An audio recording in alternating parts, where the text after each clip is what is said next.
had a tremendous impact on the fashions in the 1940s. The war really changed the fashion world forever, for many reasons. For instance, women taking on working roles. But one reason in particular that the war changed the fashion industry forever is that fabric was being rationed. And not just fabric, but also nylon and metal and leather were all being rationed. So less fabric was allowed during the war or the early 1940s. And designers had to revamp clothing styles over the 30s where these long dresses were being made with lots of fabric and three-piece suits being made. The designers really had to revamp what they were doing there.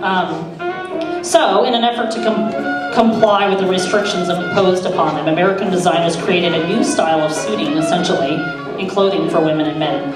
So, let's check this out. Here's Angie, and she's in a lovely early 1940s wartime suit. So so within these fabric regulations, American designers created these classic and iconic suits for women. Skirts were shorter and straighter to stay within those fabric restriction limitations. And these skirts were always topped by short jackets that, as specified by government fabric regulations, could be no longer than 25 inches in length. And sometimes you'll find a suit that says, like, check, it's past the 25-inch requirement. Seriously.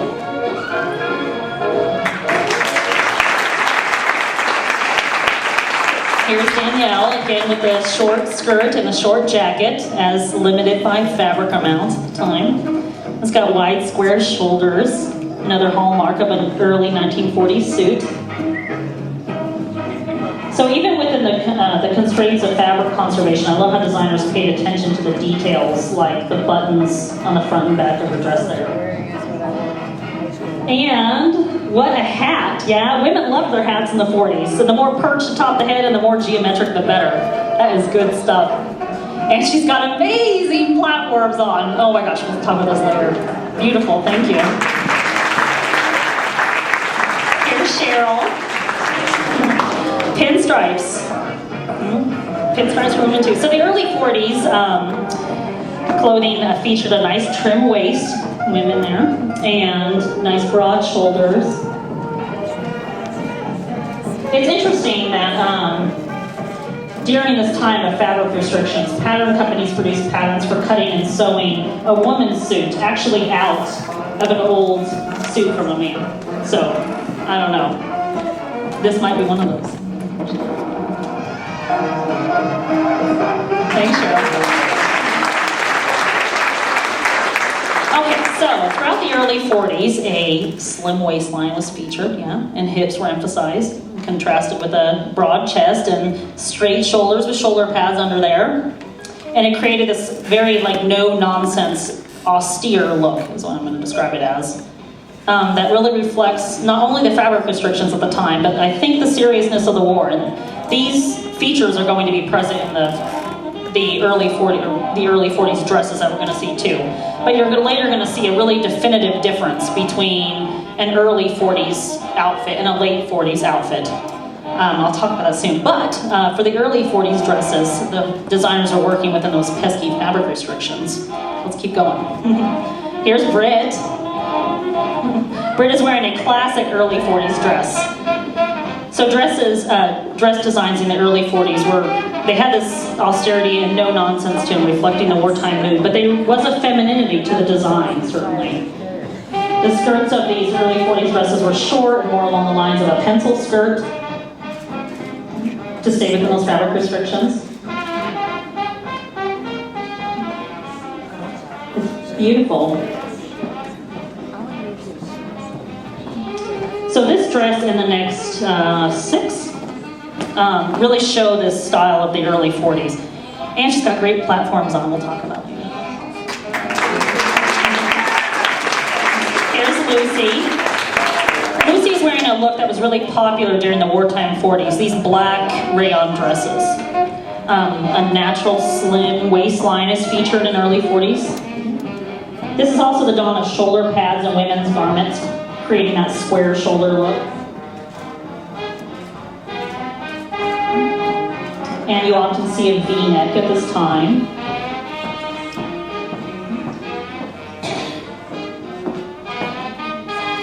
just beautiful.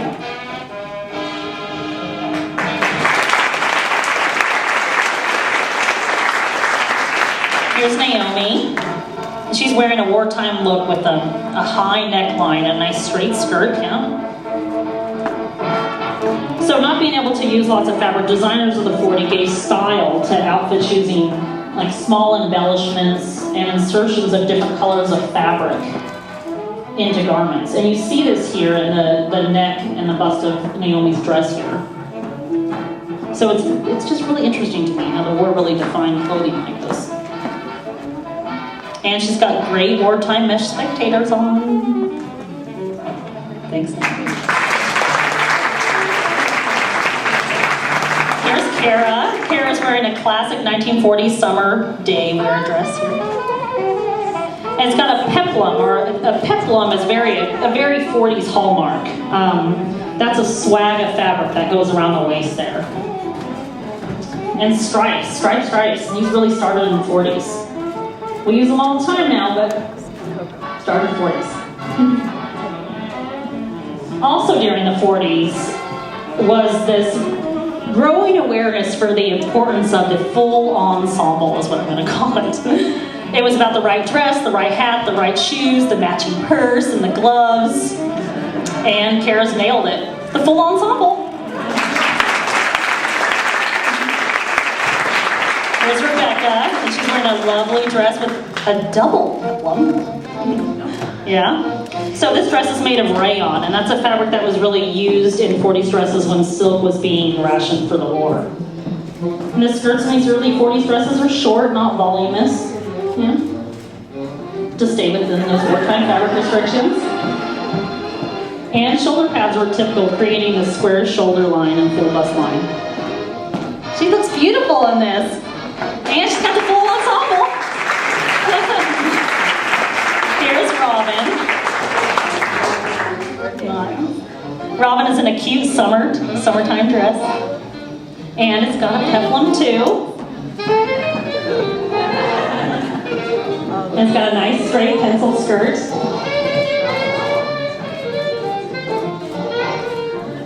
And it's got nice little puff sleeves there.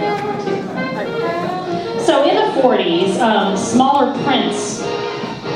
prints came into vogue, as opposed to those larger prints that you saw in the 30s gowns, yeah? There's definitely a theme there. Cute.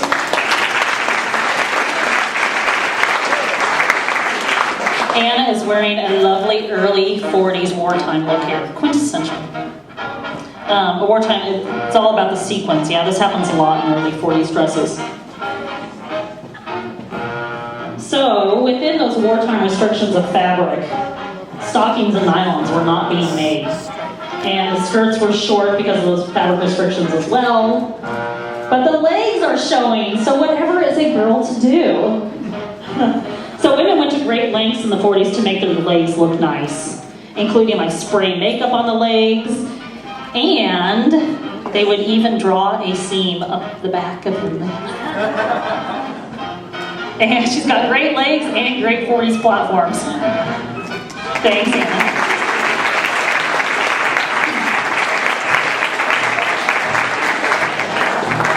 So the wedding is often the most extravagant of looks, yes?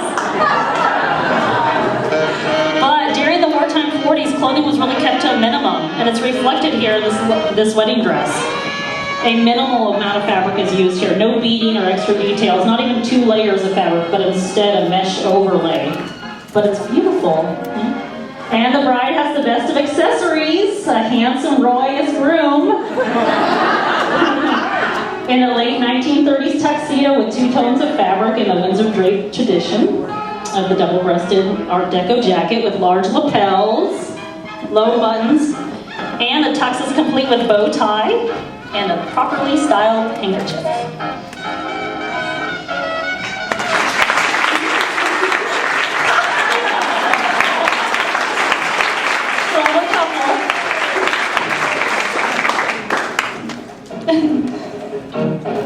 Oh boy, here's Mike. He's donating a handsome suit from the very early 40s. I love it. So rationing affected men's suits too, with a scaling down of excessive details. There were narrower lapels during this time. Fewer buttons were used in suits. It was all about a nice fitted jacket. And nice straight pants. Usually no pleating at the top of pants during the early 40s. I love it.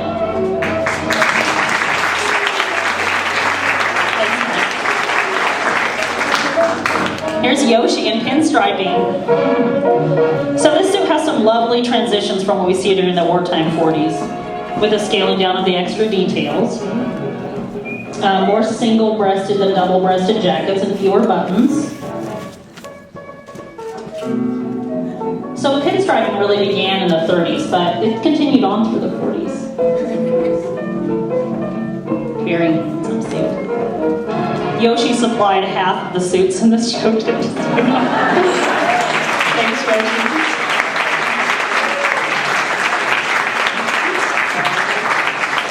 Okay, so, hang on. Oh, okay, we'll skip that section then. Maybe, okay. Hang on. You go back. We'll bring her out in just a second. Okay, so I want to just summarize the early 40s look so we can compare it to the late 40s look, yeah? So an early 40s look, we've got a nice straight skirt, yeah? Not a lot of fabric is being used here. We have a nice square shoulder, often a V-neck, yeah? Natural waist, okay? I want you to take a picture note of this. Okay, come on out, Sarah. Okay, so the war ended in 1945. What happened? This dress is representative of something happening right after the war. What is it? More fabric is being used, yeah? Fuller skirts are being made. It's really interesting. Okay. So the later 40s looks really have this ultra-feminine look to them. Do you think that maybe the girls wanted to celebrate the war being over and the girls would get dolled up to welcome their war veterans home? Beautiful. Here's Mary, and Mary is wearing a lovely later 40s dress. It's got that nice flaring skirt, lots of fabric being used there at the bottom. And it's got the late 40s narrow waist and gathers at the bust and puff shoulders. And later 40s dresses have a sense of fun to them, ultra feminine and fun. This is really a sought after look. So women love their hats in the 40s too, all manner of them. Mary has the full ensemble.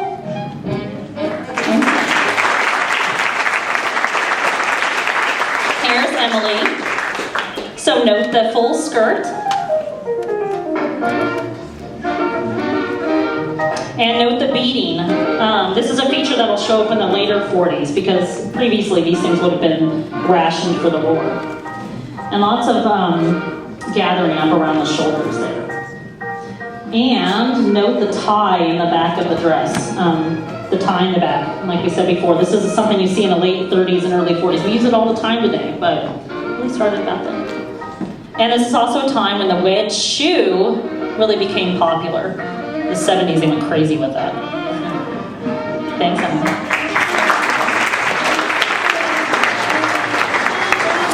Susie, oh my goodness. She's so cute. Okay, so name those late 40s features with me, everybody. Full skirts. Extra fabric, nice. Nice full skirt. Hats. Cute. So lots of cute things to say about this dress. I love the details on it. It's nice. But importantly, look at those shoes. The full ensemble.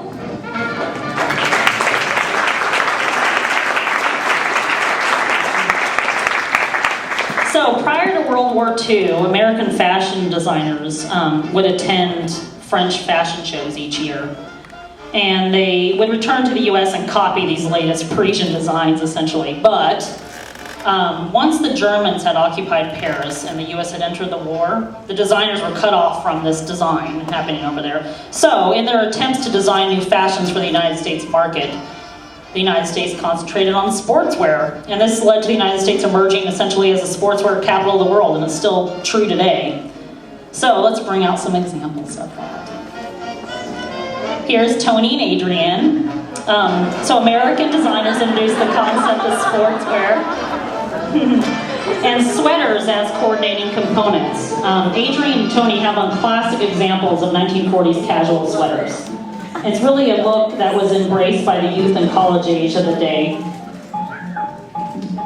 And Adrian has an gored A-line skirt, a very 40s look. And Tony is in pants that could be used with other pieces in the wardrobe. This coordinating components was certainly a theme.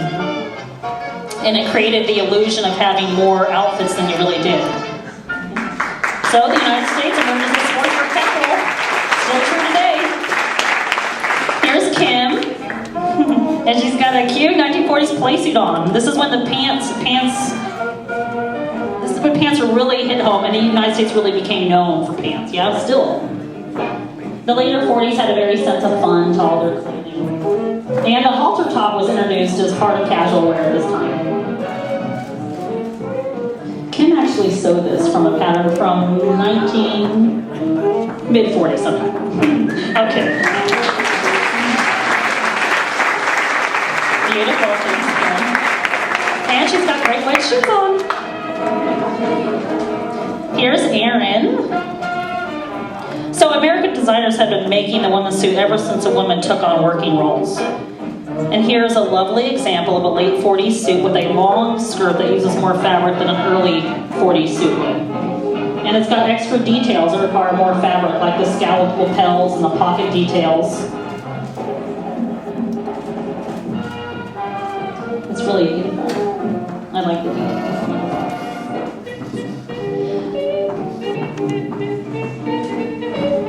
So someone told me to take a moment while I was doing this presentation. They told me to take a moment and enjoy like the entirety of it. And this is my moment of doing that. That looks amazing, everything looks good. That's what all the hard work was for, it's beautiful.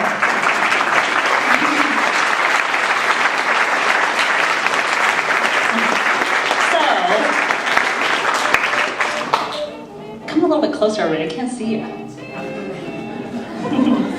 Okay, so during the war, leather was restricted for military use, so shoe designers were forced to be increasingly clever, and every imaginable material was incorporated into shoes at this time. Reptile skin, canvas, mesh, wood soled, and of course those feet were in view with those dresses being short, so there was a growing awareness for the importance of a beautiful foot, yeah? And to the entire ensemble. So this is a time you get some really cool shoes. I want to check out some particularly lovely babies up on the stage. Anna, Sarah, Kelly, Robin, Kara, Danielle, Naomi, Britt, Susanna, Emily, Mary, Angie, Adrian. Oh man. These heels are particularly lovely. Oh my goodness, can you guys see them? This is a time when the peep toe was introduced, a nice, thick, high-waisted heel. This is the heyday of the platform. Especially on Danielle's, check those out, yeah. Interesting little straps around the ankles at this time. Every material used, reptile skin, canvas, mesh. This is the introduction of the wedge shoe at this time. And cute little details on them, and vampy colors, of course, like the purple in Susanna's, and the red. Those short skirts make for some lovely feet. Thanks, girls.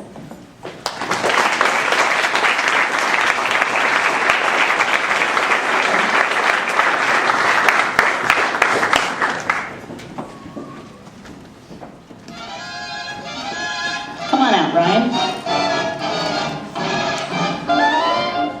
Here's Ryan, and he's wearing a really killer, nicely tailored late 40s suit.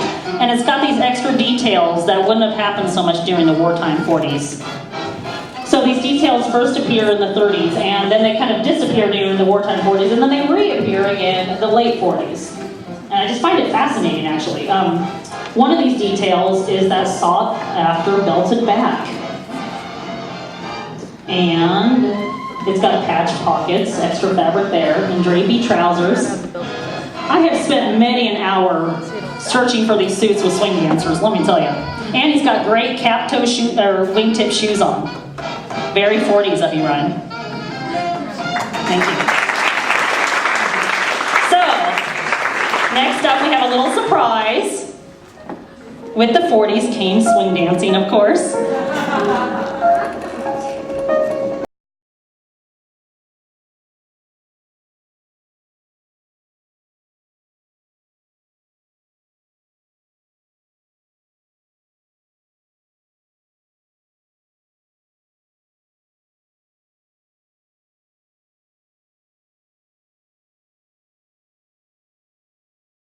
Great dancers. Nicely done. Okay, and lastly here, come on out, girls. With the 40s came the iconic pinup girl. Richard Sullivan. Come on down, take a lap.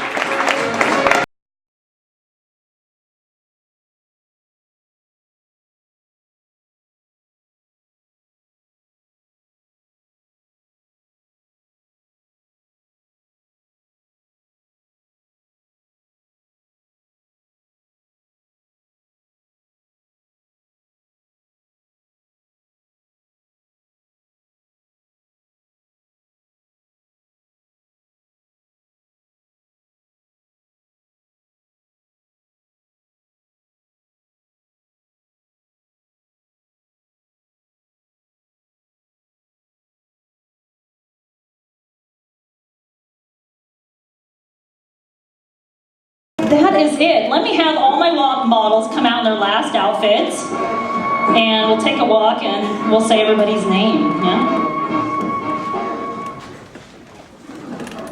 Everybody coming out? This is Angie, Danielle, Anna, Robin, Mary, Adrienne, Kara, Naomi, this is Britt, Cheryl, Eva, Emily,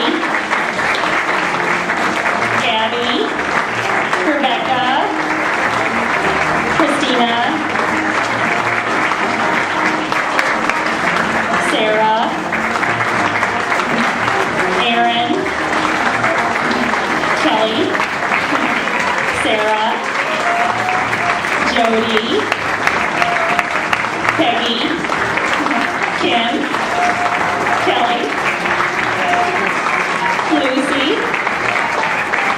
Katie, our sign girl, Susanna, Mike, Stephen, Dan, Tony, Ryan, Roy Kay, Christopher, Keith, Paul, and Yoshi and Travis who donated us quite a few suits. Thank you guys.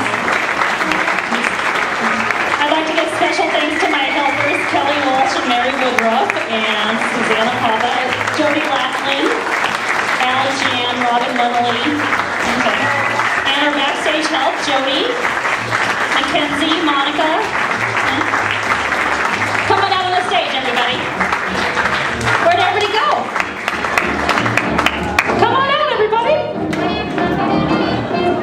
Our hairdressers, Alexis, Alex, Ashley, Melanie, Amelia, D'Angeli.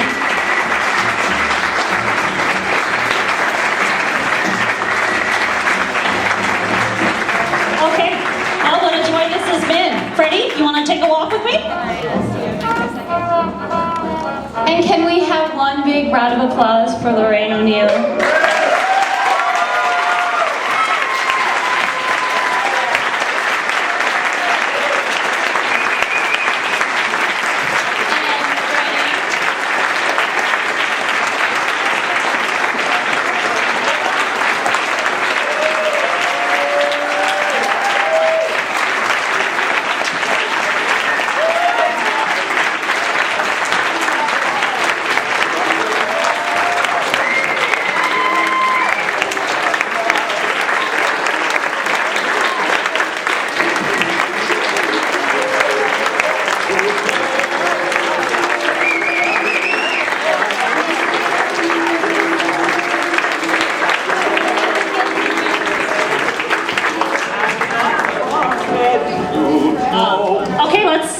There's a bar downstairs. We can all meet down there and talk about vintage clothing. Yeah.